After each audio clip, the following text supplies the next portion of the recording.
Tila nagpapakumbaba ngayon itong si Sara Duterte, si Sara without H. Siyempre, medyo dismayado yung kampo nitong si Sara Duterte, pati na rin yung kanyang ama dahil nga sa hindi na pagbigyan na confidential funds.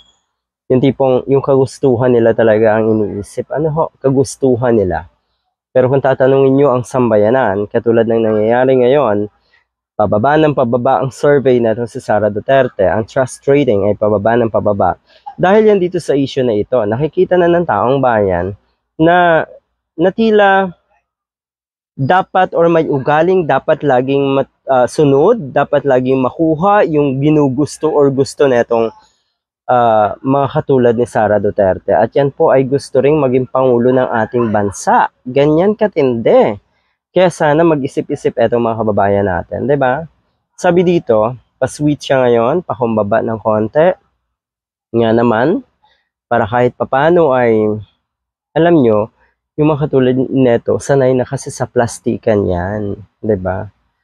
Alam nang laruin yung mga utu-utu nating kababayan. So, ang problema na dito talaga, sa tingin ko, ang mas malaking problema na dito ay yung mga kababayan natin na patuloy na nagmamaang-maangan at nagpapauto at hindi man lang open kung ano talaga yung dapat alamin sa mga taong katulad nga nito si Sara Duterte na naghahangad pang maging presidente.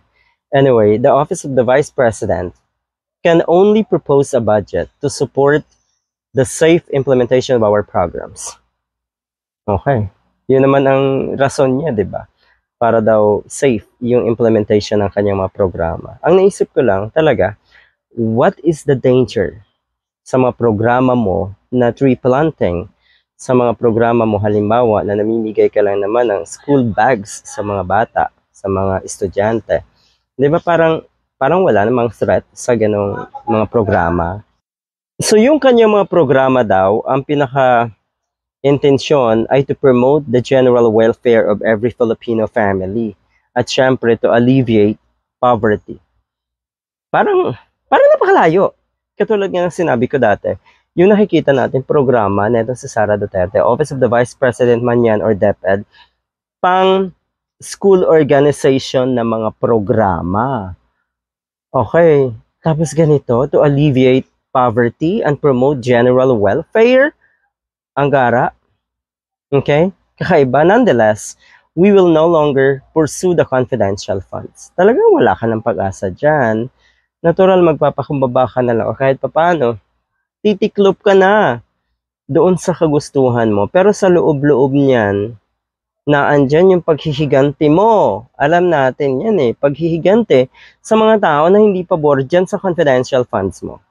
Alright, because this issue is divisive, and as the Vice President, I swore an oath to keep the country peaceful and strong. Yon, peaceful pero sa ngayon, kayo po yung dahilan ng napakaraming kaguluhan, hindi lang po sa politika, hindi lang po sa usapin or mga issues ng ating bansa.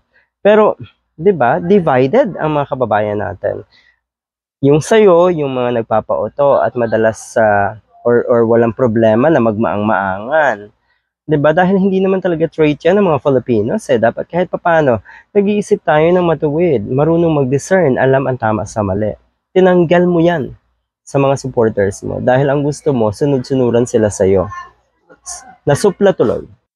At dahil sa pahayag na yan nga netong si Sara Duterte, ayun, tablado na naman siya dito kay Representative Manuel ng Kabataan Party List. Napakaganda ng kanyang atake dito nga sa pahayag na ito ni Sara Duterte. Sabi niya, tinatakasan lang niya netong si Sara Duterte ang pananagutan na magpaliwanag kung paano ginamit ang confidential funds.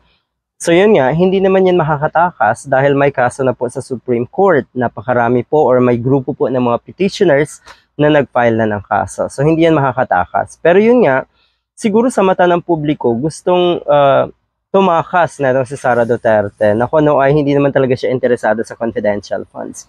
Talaga lang. 'Di ba? Sumasadsad na rin ang ratings niya. Yan, isa pang punto yan.